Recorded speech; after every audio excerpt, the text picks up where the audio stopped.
Welcome once again back. We have another chapter of Wistoria. Chapter 49 is out, and we need to discuss this because this is a big build-up chapter. Not, like, a lot happens, but at the same time, not a lot happens. A lot of this is going to pay off in chapters further on down the way. But let's talk about this first things first, because if you remember, last chapter, which I know was, like, the better part of a month ago, but last chapter, basically Will landed an attack on Zio, and it was a huge deal. Because you got to remember, Will essentially, for all intents and purposes, was never intended to be here by anyone but himself, and to a lesser extent, Elfie, though, in her faction.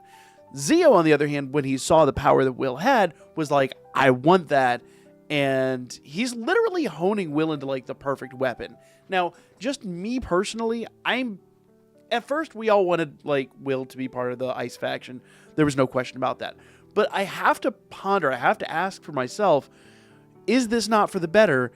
Because, just canonically speaking, would Will have been able to bring out his full power if he was in Elfie's faction? And I dare say, I just think the answer is no.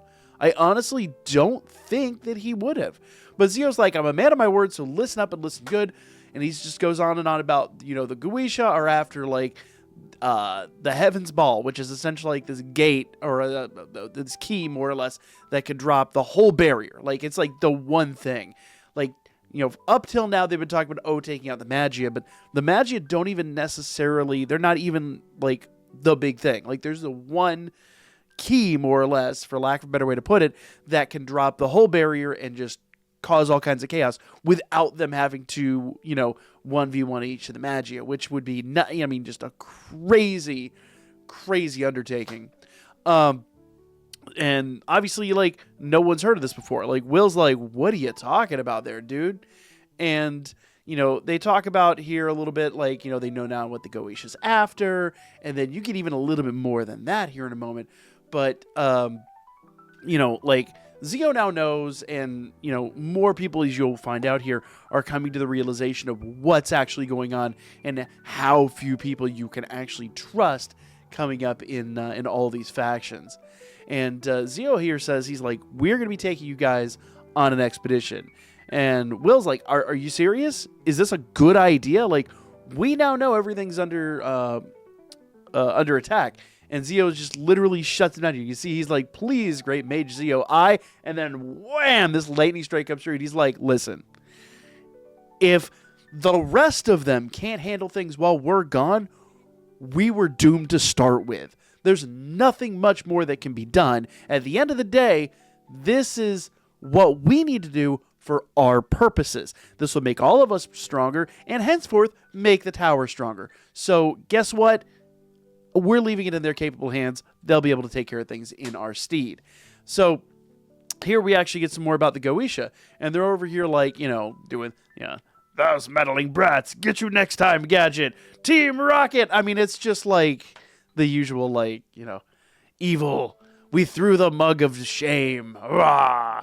And old girl up here, I cannot remember her name for the life of me, but it's old girl. If you were there for the card openings, old girl. So she's obviously not very happy with how all of this went down. And the honest answer is just because she thought it was going to be a cakewalk, right? They had this whole thing. They had everything intertwined. And yeah, this dude's like, hey, pretty soon we're going to know all of the secrets. They have this, basically the Callis panel.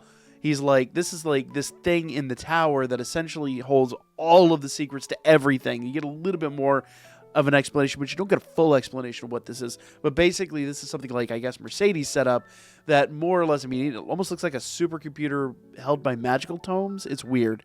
But I think it's a neat idea. Like, look, tell me it's not like a computer input, like an old school, like, 1950s sci-fi computer input, and these are just, like, magical tomes. It's crazy. It's wild. But he's like, we'll know everything we need to know to topple the tower soon enough. Like, they're just having the very stereotypical, like, bad guy, like, speech to one another. And soon we will rise up and conquer the world! And more the tower, and lower the false sky. I mean, pretty much.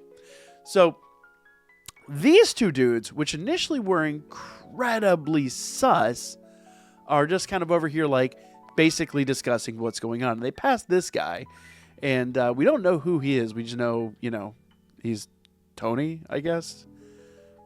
He is. And they're like, yep.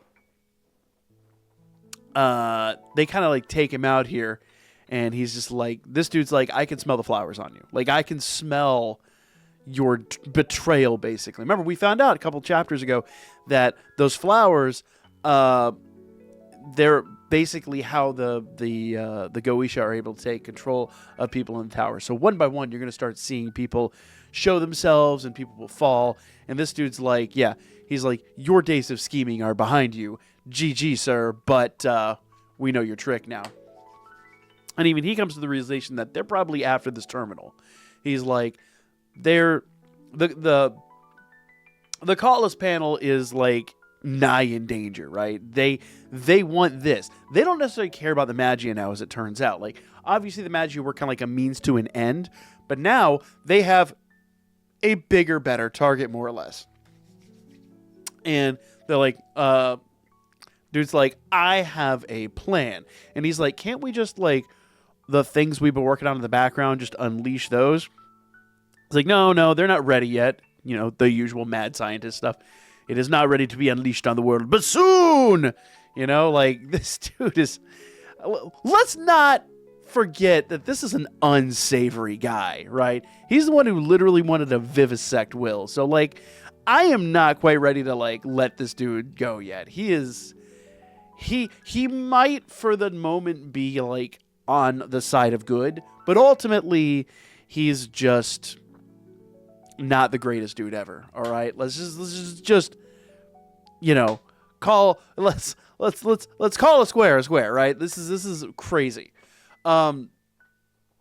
So the Dark Faction is like, someone from our faction was recently captured, and they're like, this is not good. So here's where the plot thickens a little bit. So we get the Dark Faction, and the Dark Faction just kind of, they're discussing what's going on. They're finding out very quickly that there are all these puppets around, and they're just kind of, what are we going to do? What's going on? How do we trust anybody? That's kind of like, the ongoing message here. You really can't trust anybody, right? And as they're just kind of chit-chatting about this whole situation here, old girl here walks up, and they're like, oh, hi, how you doing? And this dude goes on and on about how well endowed old girl is, but at the end of the day, she's like, hey, hi, Morta, we've got to go. We were just on our way. And he's like, oh, were we? I'm kind of an idiot. I can't read between the lines. And she's like, yeah, we have to go. And literally yanks dude off. And meanwhile, old girl's over here, like, just zoning out. And they're just like, she's like, yeah, we had business to attend to. We've got to go. And as soon as they're basically just 5 feet away, literally, she's like, they just walked off. She's like, pulls out the mask, and she's like, my evil, sinister scheme. Like, I can just imagine they're like, just barely down the hallway, like, we can hear you. No, you cannot. Like, they're not very far away. I don't know why she has to, the whole villain thing. Like, your entire thing here is just on display. You'd think you'd go somewhere a little bit less conspicuous than this, and then, monologue. But it is what it is. So, speaking of monologuing, we now come to the Ice Faction. And I think this is really interesting. This is something I actually really want to discuss in this chapter, because they're all just kind of lamenting Julius's death still, because remember, a lot of these people just found out about this, right? Like, Julius has not been gone a day. Like, they're still lamenting his loss at this point, and they're just kind of going back and forth. And she's like, y'all are weaker than he even was, and you're terrible, and blah blah blah. And she's just raging on and on about this. But meanwhile, this figure shows up, and it's really interesting. I want you to take a good look at this person for a minute. I don't think we yet know per se who this is, but what happens here is she's like, you are a colorless mage, yet you're in officer's clothing. What is going on? And he's like, I've come with protective charms from Elfie herself. And I was looking at this for a minute, and we've seen this pose from Elfie before. It's whenever she seems to be out of it, or kind of having like an out-of-body experience. Is this the first time in, 20-something chapters? Is this Rosti? I mean, they never did it fully explain Rosti, and I 100% give Omori credit that Omori will pay that off in the end. I don't doubt at all. I mean, we know after Rosti's death, he showed back up. He was just kind of like, providing exposition for us. I think Rosti is just going to kind of become Elfie's more or less. Because if you didn't know, Rosti Snowman is close enough to Frosty the Snowman. It is not confirmed, never has been confirmed, but has pretty much been alluded to that he is the avatar that Elfie uses whenever she wants to oversee Will. But now she seems to be using him as an errand boy, which makes sense, right? She can stay up in the tower. She doesn't have to, expose herself to attack, but she can also do whatever she needs to do. Like, basically, if you remember back to the very beginning of the series, go back all the way to the first 5 episodes of, I think it was episode 8 of the anime, I want to say. I kind of remember now. But when we saw Julius using, those ice clones that basically could form, full human figures, and they mentioned, that's Elfie's thing. She could form dozens of them. So to think that she could basically use one as a living avatar while she's still semi-conscious in the other world is not that far-fetched, right? It's completely within the realm of possibility. So I think this is Rosti making a comeback, and I think that Rosti is going to be very interesting going forward, if I'm correct. I haven't seen too many people speculating about this. I think most people, I've read a couple synopses trying to confirm my suspicion, but any synopses I saw it's a dude. I'm like, am I just reading between the lines too much? Am I looking for something that's not there? I don't know. Headcanon, it's Rosti. Fight me in the comments. But nevertheless, unless he's someone we've seen before, but I don't even think they give a name here. The more I look at this, there's no name. Normally, what'll happen here is they will give some kind of indication of who this is, but this is just a nameless person. So, and once again, I think that's Rosti, personal opinion. But nevertheless, now we move on to the Wind faction, and the Wind faction has got their own interesting stuff going on. So they're now finding out about the whole puppet situation, and they're finding out there are traitors everywhere. And what's really interesting about all this is their commander basically walks up now, and he's not a Magia. Remember, the Wind faction doesn't necessarily have a Magia per se. Not all the factions have a Magia. There's a dozen factions and 6 Magia. So yeah, this dude, they just kind of blow him off. They're like, yeah, whatever. No, Rodney Dangerfield over here is just like, I get no respect at all. And just old girl here walks up and she's like, you all right there, Chief? And he's just blubbering and whimpering, and he's just, it's kind of funny. This is one of those scenes that I think is going to play better in the anime. I think it's going to be played for comedic effect a little bit better. But here he's just kind of, I don't know. It's more blubbery and whiny than humorous to me. But you can see on look on her face, she's just like, you are a complete bozo. This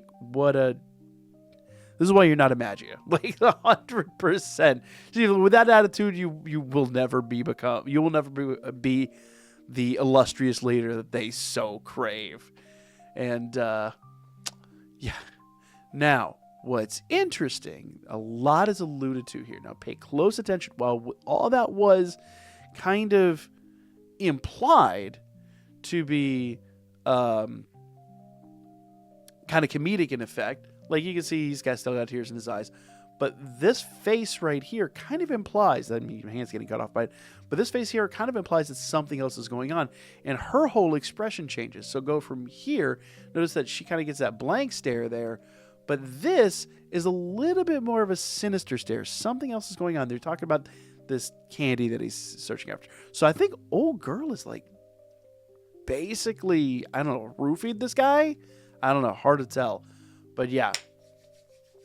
So we find out that, going back to the Thunder faction, Liana and Will are talking, and Will's like, I have a plan. And of course, we get, just some general exposition from Finn. At this point, Finn's just kind of become a narrator. And it's very interesting to see because he's an omniscient narrator, but he never lets on like everything he knows. He does, well, he's not even fully omniscient. He's like, partially omniscient. He knows enough to be dangerous, but he doesn't know the whole thing. But meanwhile, the Thunder faction is heading out. They're going on their expedition, and that's pretty much kind of where we leave off. There's this talk of all these spells that are like literally engraved into the tower, and how that's potentially going to be able to, stop anything really from going on. But more or less, basically what happens here is the Thunder faction is just heading out. There's not a lot that really happens here. Just a little bit of like back and forth that's not altogether super important. But this is more or less where we let off. Now, there's one interesting thing here. And as soon as the Thunder faction's gone, somebody mentions, now what will Sion do? And I'm intrigued. Because what will Sion do? Like, what is he possibly going to do in this particular situation, right? Like, we haven't heard from this guy in a while. We know that he is, he sees Will more as a rival now, and Will has definitely got an insane amount of power that he didn't have before.